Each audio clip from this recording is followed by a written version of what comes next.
Olá! Mais uma vez estamos aqui, né? Mais uma semana que nós estamos aqui trazendo a palavra do Senhor. Hoje eu vou trazer uma palavra que eu li aleatoriamente, né? Porque eu tô lendo a Bíblia mais uma vez, do início até o fim. Mas hoje eu vou trazer uma palavra que não é na sequência que eu estou lendo. Eu estou lendo nesse momento o livro de Levítico. Mas a palavra que Deus colocou no meu coração hoje foi em Jeremias. Uma palavra muito forte, por sinal. Falou muito ao meu coração.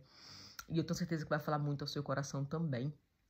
Então, eu vou ler ela bem devagar, porque é uma palavra muito forte, uma palavra que vai nos fazer realmente pensar, certo? Sobre o que nós temos feito do nosso relacionamento com Deus, né? Qual é o propósito de nos relacionarmos com o Senhor? Será que estamos realmente vivendo um relacionamento íntimo e sincero com o Senhor? Ou será que nós temos aquele relacionamento que nos convém, né? Quando nós precisamos de Deus, nós nos achegamos a Ele. Quando nós não precisamos, nós reclamamos. Ou então nos afastamos. Ou então buscamos outros deuses. Ou então buscamos outras coisas. Já que não está, assim, sendo tão necessária, né, a nossa busca pelo Senhor, né? E nesse texto que eu vou ler hoje, vai falar um pouco sobre o comportamento do povo de Israel, que virava e mexia, né, por qualquer motivo, por qualquer que fosse a situação, buscava outros deuses, né? Primeiro a gente viu o bezerro de ouro lá numa passagem antiga que nós já lemos sobre o momento em que Moisés sobe, né, para o monte para receber as instruções dos 10 mandamentos do Senhor. E quando ele desce, ele encontra ali o povo todo festejando com um bezerro de ouro que eles construíram com as próprias mãos, porque se cansaram de esperar Moisés descer depois de falar com o Senhor. E mais uma vez aqui nós vamos ver o povo de Israel fazendo exatamente a mesma coisa, buscando outros deuses, porque não conseguem se contentar, não são gratos, não é suficiente o relacionamento com Deus. Então, o povo de Israel vai mais uma vez voltar a buscar outros deuses, a buscar se relacionar com outros deuses, porque Deus não é suficiente, né? Então, vamos lá. Lá em Jeremias 2, versículo 1, diz assim: E vem a mim a palavra do Senhor, dizendo: Vai e clama aos ouvidos de Jerusalém, dizendo: Assim diz o Senhor, lembro-me de ti, da beneficência da tua mocidade, do amor do teu noivado, quando me seguias no deserto, numa terra que não semeava. Então Israel era santidade para o Senhor e as primícias da sua novidade. Todos os que devoravam eram tidos por culpados. O mal vinha sobre eles, diz o Senhor. Ouvi a palavra do Senhor, ó casa de Jacó, e todas as famílias de Israel. Assim diz o Senhor, que injustiça acharam vossos pais em mim, para que se afastassem de mim, indo após a vaidade e tornando-se levianos. E não disseram: Onde está o Senhor que nos fez subir da terra do Egito, que nos guiou através do deserto por uma terra árida e de covas por uma terra de sequidão e sombra de morte, por uma terra e pela qual ninguém transitava e na qual não morava homem algum? E eu vos induzi numa terra fértil, para comerdes o seu fruto e o seu bem. Mas quando nela entrastes, contaminaste a minha terra e da minha herança fizeste uma abominação. Os sacerdotes não disseram: Onde está o Senhor? E os que tratavam da lei não me conheciam. Os pastores prevaricaram contra mim. E os profetas profetizaram por Baal e andaram após o que é de nenhum proveito. Portanto, ainda contenderei convosco, diz o Senhor. Até com os filhos dos vossos filhos eu contenderei. Passai as ilhas de Quintim e vede. Enviai a Quedar, atentai bem e vede se jamais sucedeu coisa semelhante. Houve alguma nação que trocasse os seus deuses, ainda que não fossem deuses? Todavia, o meu povo trocou a sua glória por aquilo que é de nenhum proveito. Espantai-vos disto, ó céus, e horrorizai-vos. ficai verdadeiramente desolados, diz o Senhor, porque o meu povo fez duas maldades. A mim me deixaram o manancial de águas vivas e cavaram cisternas, cisternas rotas, que não retém água. 19. A tua malícia te castigará, e as tuas apostasias te repreenderão. Compreende e vê quão mal e quão amargo é deixares ao Senhor teu Deus e não teres em ti o meu temor, diz o Senhor, Jeová dos exércitos. Deus, essa é a tua palavra. É o que está escrito no livro de Jeremias, no capítulo 2, Pai, que vai do 1 ao 19. Eu saltei alguns versículos, mas a mensagem é clara, Senhor. O que fizeram os povos de Israel, né? E nós, quando lemos essas palavras, com certeza pensamos, eu até já falei sobre isto aqui, nós não faríamos isso, mas não é verdade, Deus. Nós somos este povo também. Tem misericórdia de nós, fala conosco hoje, através da tua palavra, que o Senhor venha trazer à luz aquilo que o Senhor deseja falar conosco, nos despertar, Senhor, nos despertar para um relacionamento íntimo e sincero contigo, em nome de Jesus, Deus. Amém. Hoje, quando eu estava lendo essa palavra, né, agora há pouco, acabei de ler essa palavra, tem alguns minutos, né, e orei, falei com o Senhor antes de começar a gravar o vídeo, e eu comecei a pensar, né, porque a nossa tendência, eu até já falei sobre isso aqui, é achar que o outro é capaz de pecar, mas nós não. Não, eu não faria isso. Eu jamais trocaria o Senhor por outros deuses. Eu jamais construiria, né, um bezerro de ouro para adorar, só porque Moisés demorou um pouquinho ali de dias, né, no monte. Mas não, nós também fazemos isso e eu vou contar um pouco do que aconteceu comigo desde 2022, né, até fevereiro de 2023. Eu tomei algumas decisões a partir de abril ali de 2022, que me afastaram bastante de Deus, que me distanciaram da presença do Senhor, que me fizeram andar com as próprias pernas, né? Eu passei por uma situação muito dolorosa, muito dura para mim, que um dia eu ainda vou contar aqui no canal, e aquelas acusações que eu sofri, aqueles ataques, né, verbais que eu vivi, criaram em mim uma ferida, uma mágoa muito grande, né? Assim, muito, muito grande. E me devastaram por dentro. E então eu tomei algumas decisões que eu achei na época que eram corretas, porque a palavra de Deus diz, né, que o orgulho e a vaidade nos afastam, né, do Senhor. E a mágoa, ela abre uma brecha espiritual muito grande nas nossas vidas, né? Então, quando nós estamos magoados, quando a gente está entristecido com alguém, quando a gente retém um sentimento de mágoa em relação a outras pessoas, a tendência é que a gente abra uma brecha espiritual muito grande em nossas vidas e permita que o inimigo realmente encontre lugar para atacar e nos fazer realmente errar e sair dos caminhos do Senhor, né? É real isso que eu tô dizendo. Eu vivi isso. Eu tava muito magoada, eu tava muito triste, eu tava muito decepcionada. Eu não esperava ouvir as coisas que eu ouvi naquela época, em 2022. Então, eu tomei decisões que não eram as melhores decisões, mas eram as decisões que a minha mágoa me fizeram tomar, né? E eu acabei tomando algumas decisões. E essas decisões, por consequência, eu levei alguns meses ali tentando me manter, indo para outras igrejas, enfim. E acabei, nesse tempo, decidindo voltar para o Brasil, né? Eu já estou em Portugal há 12 anos. E o ano passado, em 2022, por volta ali de junho ou julho, eu decidi voltar para o Brasil. Em agosto, eu comprei minha passagem para outubro. E decidi voltar para o Brasil e voltar mesmo. Decidi ir embora para o Brasil e nunca mais voltar para Portugal. E quando eu cheguei no Brasil, eu entrei numa fase em que na minha cabeça era vida nova, mundo novo, pessoas, né, histórias novas. E eu comecei a tomar decisões que eu no início via sinais de Deus, né? Que não eram de Deus, claro que não eram de Deus.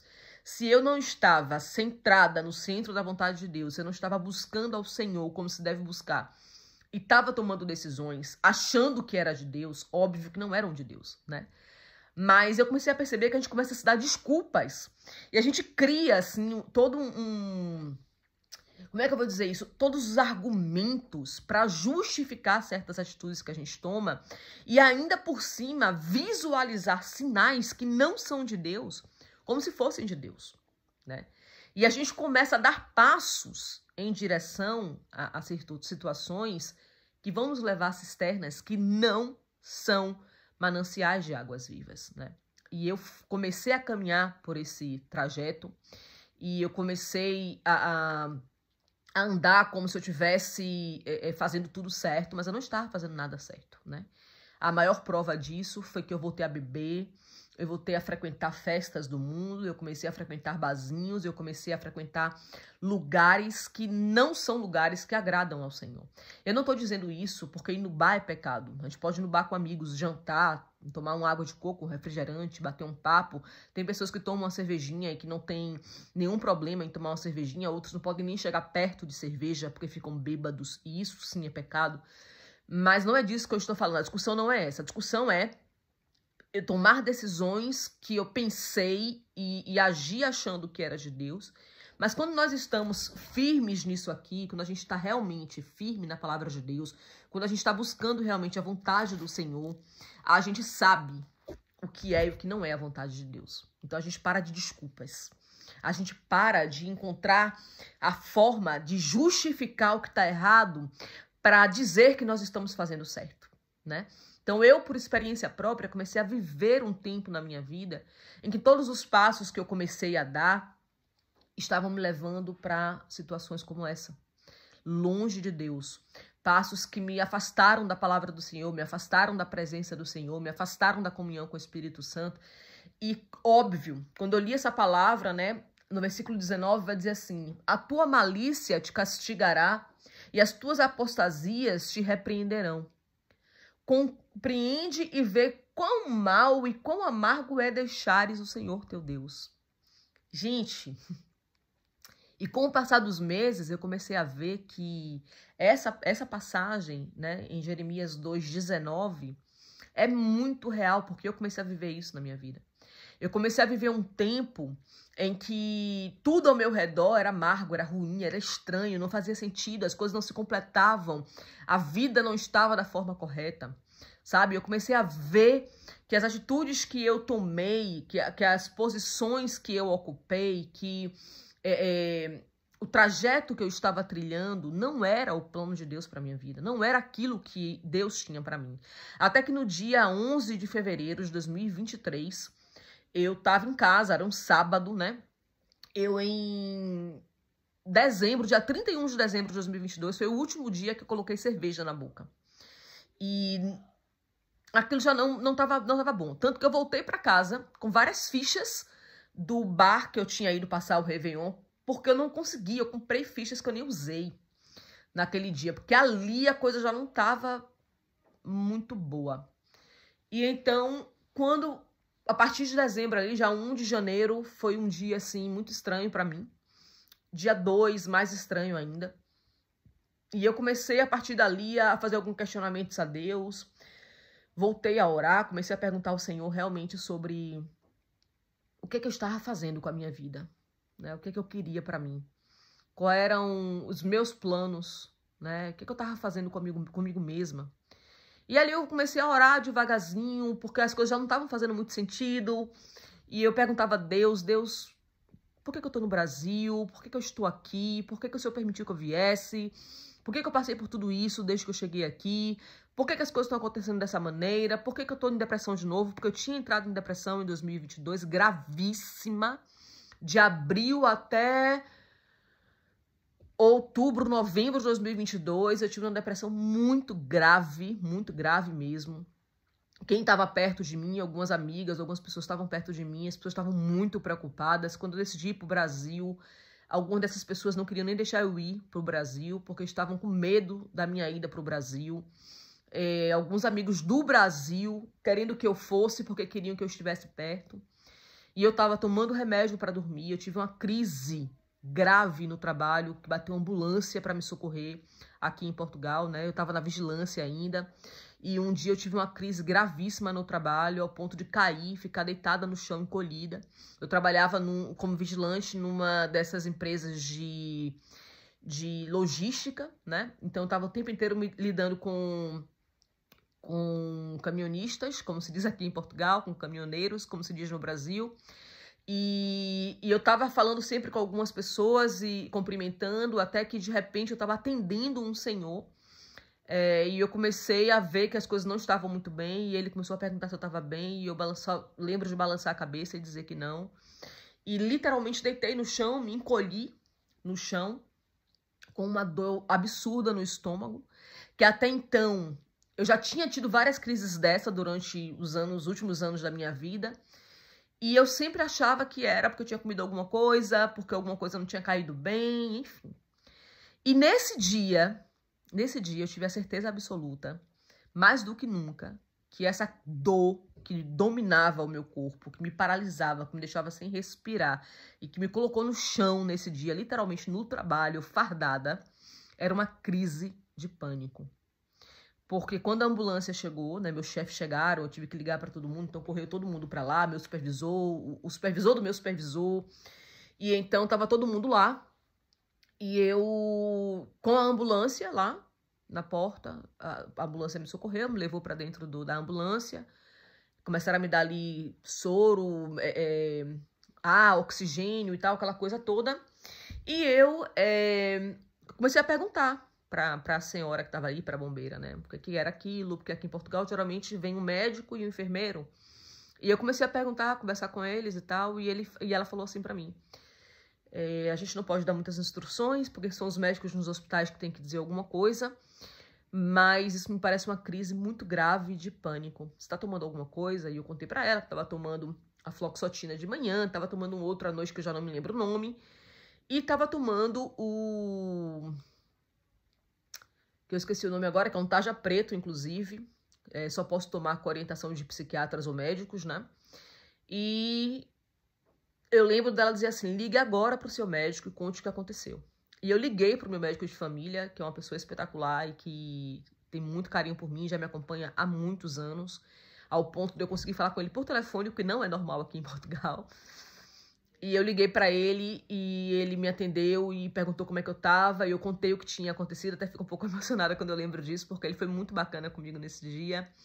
E eu lembro dele dizer assim: você vai agora, eu vou mandar agora pro seu e-mail uma receita médica para você comprar...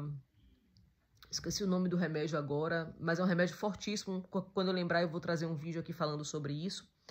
E eu saí do trabalho, os meus chefes me mandaram embora, eu passei na farmácia, comprei esse remédio, e esse remédio passou a ser o meu SOS. Todas as vezes que eu começava a sentir uma dor no estômago, ou alguma coisa ao meu redor começava a me afligir muito, eu tinha que tomar esse remédio. E nesse dia eu tomei esse remédio, comecei a ver que a dor de estômago passava quando eu tomava esse remédio, que não era para o estômago, era para o meu emocional, né? E então eu ali, né, comecei a ver que as coisas, que o fato de eu ter ido para o Brasil não ia resolver as minhas questões, né? Quando eu estava no Brasil, lá em janeiro, né, voltando para janeiro de 2023, eu comecei a fazer alguns questionamentos ao Senhor. Por que eu tinha enfrentado mais uma vez essa depressão? Eu estava achando a vida injusta, eu não estava entendendo muito bem o que estava acontecendo, por que eu estava daquele jeito, enfim. E eu comecei a questionar a Deus, até que no dia 11 de fevereiro, eu estava em casa, era um sábado, eu liguei para uma grande amiga minha, lá do interior que eu estava morando, e perguntei como é que ela estava, o que ela ia fazer, e ela me convidou para um culto numa igreja, Assembleia de Deus, lá no Jorro, uma Assembleia de Deus grande que tem lá. E eu fui para aquele culto com essa amiga. E nesse culto, parecia que o culto tinha sido todo preparado para mim. Todo. Desde os louvores até a palavra. O pastor que estava pregando não me conhecia de lugar nenhum. Era um pastor de Campinas, São Paulo. E ele foi convidado pela igreja pela primeira vez. Foi a primeira vez que ele pisou na cidade. E ele começou a pregar e ele começou a dizer coisas da minha vida, claro, guiado pelo Espírito Santo, orações que só eu fazia com Deus, né? E ali, naquele dia, Deus trouxe uma palavra ao meu coração de que as promessas ainda estavam de pé. E naquele dia, eu fui renovada de uma maneira pelo Espírito Santo, que eu saí dali decidida a voltar para os pés do Senhor. E eu vejo que realmente é muito amargo, por experiência própria, né? Viver longe do Senhor. Quando eu voltei para o Senhor, eu saí da depressão, eu parei com os medicamentos, eu comecei a ter claridade sobre o que estava acontecendo na minha vida, eu comecei a orar mais, buscar mais ao Senhor, a ler a palavra, a orar, a buscar a Deus. Quando em uma das minhas orações, Deus me direcionou a voltar para Portugal. E eu falei, mas Deus, para que eu vou voltar para Portugal? Eu tô trabalhando aqui como jornalista de novo, na prefeitura aqui da cidade, né? No meio dos meus amigos. Por que o Senhor quer que eu volte para Portugal? E Deus trouxe uma palavra para mim que Deus tinha me dado em 2007, quando eu vim pela primeira vez em Portugal. E eu não conhecia ninguém aqui, eu tinha pouquíssimos amigos. E Deus, em 2007, me fez uma promessa de que o meu chamado, né? De que aquilo que Deus queria e vai fazer na minha vida começa aqui, em Portugal. Então, eu não tinha que estar no Brasil. Deus falou ao meu coração que esse tempo para ir para o Brasil foi um tempo de restauração na minha vida. Foi um propósito do Senhor eu ir para o Brasil, porque o Senhor sabia que apenas lá eu ia me envolver novamente com o ministério do Senhor, me envolver com a palavra de Deus e voltar para a sua presença. Então, a minha ida para o Brasil, ela não foi algo que eu planejei, foi algo que Deus viu que era necessário para me trazer de volta para a sua presença, né? Então, assim, eu cheguei em outubro no Brasil, em dezembro, dia 31 de dezembro, ou seja, um mês e meio depois, porque eu cheguei lá no Brasil dia 15 de outubro, um mês e meio depois eu já estava sendo tocada pelo Senhor para retomar a minha direção, né? Retomar aquilo que Deus tinha para fazer na minha vida. Então, Deus, ele vai e me direciona a voltar para Portugal. E eu vim para Portugal e grandes coisas estão acontecendo aqui, que eu ainda vou partilhar com vocês. Não vai faltar oportunidade para isso. Mas hoje a palavra que Deus colocou no meu coração foi: não se afaste do Senhor. Não se afaste do Senhor. É muito amargo estarmos longe do Senhor.